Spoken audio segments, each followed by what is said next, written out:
Belton, where So, we're from. to get a little more specific for people looking for their first package of homes, the tax roll, are you getting online and just Yeah, going to the county website and correct. you're just seeing who owns what properties? Yeah, I just got on the county recorder. I think it was the recorder of deeds. Yeah, and it kind of tells you, or no, I didn't get on the recorder of deeds. It was the real estate tax search on the county site. So they have it on here where I'm at least. We have a link to just straight real estate, and it just pops up, who owns what, and it has a few things on there. But I just got on there and started searching, and I went line by line alphabetically. But I realized pretty quickly there were some people that owned quite a few properties.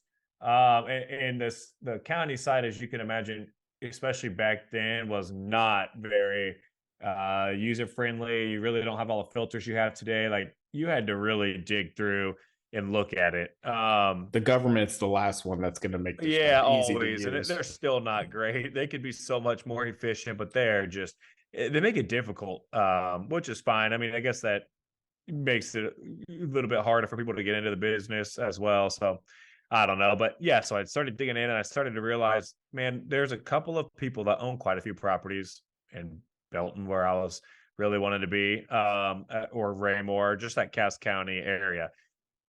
So I came across the name of one guy, last name Jones.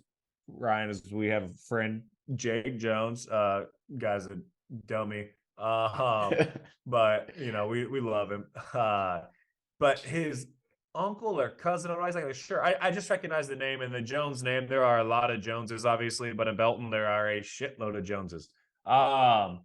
And he had about 30 something properties on the tax rolls.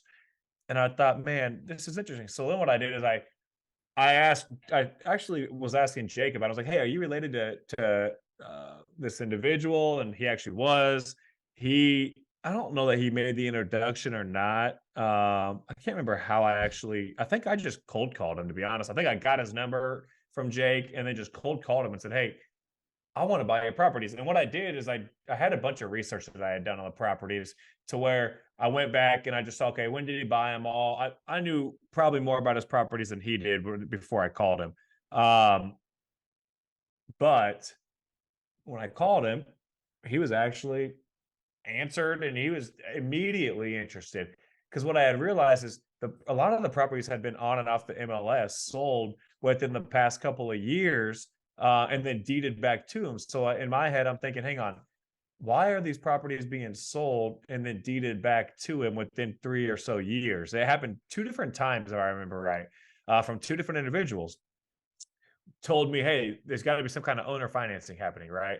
Yeah. So when I called him, I just said, hey, I'm interested. I'm so and so. And he knew me. My dad and him knew each other growing up. So it ended up actually that helped out quite a bit, just having that connection. But long story short, ended up buying about 30-ish properties in just under 40 units in Belton, Missouri. And